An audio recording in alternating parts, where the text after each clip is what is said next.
आगामी लोकसभा और विधानसभा चुनावों को लेकर जजपा द्वारा कल एक शक्ति प्रदर्शन सोनीपत के जुलाना में किया गया। इससे जजपा जो कार्यकर्ता है काफ़ी उत्साहित है। इस वक्त ज़्यादा बातचीत करने के लिए मेरे साथ दिग्विजय चौटाला साहब मौजूद है। चौटाला साहब, काफ़ी उत्साहित हैं कार्यकर्ता क्योंकि काफ़ी भीड़ वहाँ इकट्ठा हुई थी। सिरों की गिनती ज़्यादा होती है तो कार्यकर्ता जो हम सब लोग हैं उत्साहित हो ही जाते हैं। और वो कहते हैं यही हमारा तो वो गाड़ी का ईंधन जो होता है, पार्टी का ईंधन तो सिरों की गिनती होती है। कोई सक्सेसफुल कार्यक्रम हो, अपार जनसैलाब कल आया, बहुत सारे मुंह पर ताला लगा गया और पार्टी के लाखों लाखों कार्यकर्ताओं का हौसला बढ़ा गया। तो कल एक डिप्टी सीएम साहब ने एक मंत्र भी दिया कि आगामी लोकसभा और विधानसभा चुनाव में किस तरह से और ज़्यादा बेटर किया जाए ताकि भागीदारी ज़्यादा बढ़े, क्योंकि अब तो 10 विधायक है, आगामी जो चुनाव होंगे इसमें ज़्यादा से ज़्यादा विधायक। प्रोग्रेसिव सोच है दुष्यंत जी की कि सिर से ठंडा हो, चाल तेज हो, सबको साथ लेकर के चले, कोई किसी में भेदभाव ना करे। ये हम कार्यकर्ता इस हिसाब से सोचेंगे। हर बूथ पर एक एजेंट हो, एक महिला एजेंट हो, महिला सखी के नाम से एक युवा का एजेंट हो। संगठित पार्टी जो होती है, जो संगठन हो, वो पार्टी की ताकत है और हमारा संगठन मजबूत है, जिसकी बुनियाद पे कल हमने दिखाया और आगे भी दिखाएंगे। अगली रैली कब होने वाली? रैली फरीदाबाद की होगी इसी माह में। इनसो का स्थापना दिवस भी बनाया जा रहा है 21 तारीख को। इनसो का स्थापना दिवस हम बड़े धूमधाम से, बड़े उत्साह से इस वर्ष जो है मनाने जा रहे हैं। 6 तारीख को, 5 की जगह, बिकॉज संडे है और संडे को कम्यूट करना स्टूडेंट्स के लिए इजी होता है और हिसार के अंदर बनाएंगे और अब तक का सबसे बड़ा होगा। सर, लगातार जिस तरह से हरियाणा के अंदर छात्र संघ के चुनाव नहीं हो रहे, चाहे वो कॉलेजों की बात की जाए, यूनिवर्सिटी की बात हो, 2018 में हुए थे लेकिन वो भी अप्रत्यक्ष रूप से नहीं, अभी चुनाव अप्रत्यक्ष तौर पे हुए थे। वो अप्रत्यक्ष चुनाव कोई चुनाव नहीं है। चुनाव तो प्रत्यक्ष होने चाहिए और उसके लिए हम भूमिका बना रहे हैं, लोगों के बीच में जा रहे हैं, उनका समर्थन जुटाएंगे। 6 तारीख को उस पर चर्चा करेंगे। और कल राजस्थान दौरे पर थे दुष्यंत सिंह चौटाला। उनका कहना था कि राजस्थान सरकार की चाबी भी जेजेपी के हाथ में है।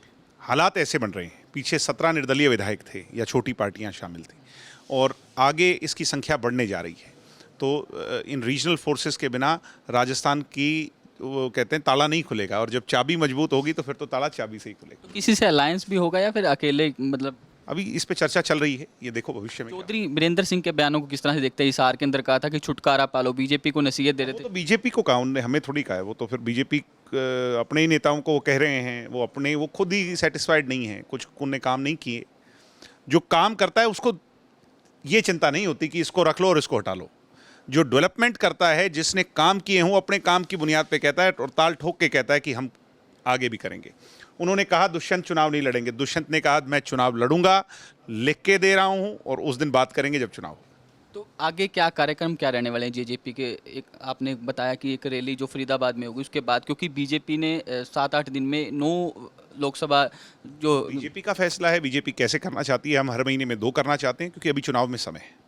अभय सिंह चौटाला के बयानों को इस तरह से देखते हैं? अभय सिंह जी ने तो कह ही दिया ना कि भाई मैं इनके बारे में बात नहीं करना चाहता और मैं मानता हूं कि भगवान ने उन्हें सद्बुद्धि दी और मैं तो ये चाह ही रहा था कि ये फैसला हो जाए कि वो हमारे बारे में बात ना करें और मैंने आज ये फैसला कर लिया कि हम उनके बारे में ना करें। इस तरह की टिप्पणी करनी चाहिए। कल उनके द्वारा कहा गया कि देवीलाल जी की फ़ोटो लेकर बहरौपिये घूम रहे हैं, उनसे बचकर रहो। मैं अब जब फैसला हो गया तो मैं उन पर बात ही नहीं करूँगा। ये फैसला कर दिया है, ये उन्होंने खुद कहा है कि नहीं कहा?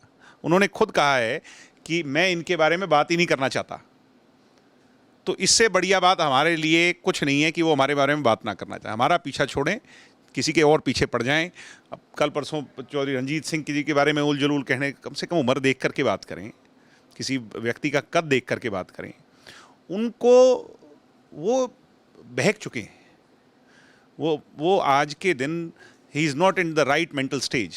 वो उसमें जाना चाहिए और मेरे हिसाब से अब उस पर और चर्चा नहीं होनी चाहिए। गठबंधन को लेकर जिस तरह से लगातार जो बयानबाजियां चल रही थी, उसको किस तरह से देखते हैं? क्योंकि अब नहीं, गठबंधन तो पीछे हो ही गया, सारा मजबूत है, कोई दिक्कत नहीं। शुक्रिया हमसे बातचीत करने के लिए। तो दिग्विजय चौटाला थे, जिनका साफ तौर पर कहना था कि चुनावी आगामी लोकसभा और विधानसभा चुनाव में जो जेजेपी है वो पूरी तरह से तैयार है। चंडीगढ़ से कैमरामैन सुनील के साथ साहिल रुखाया, डेली पोस्ट, पंजाब हरियाणा हिमाचल।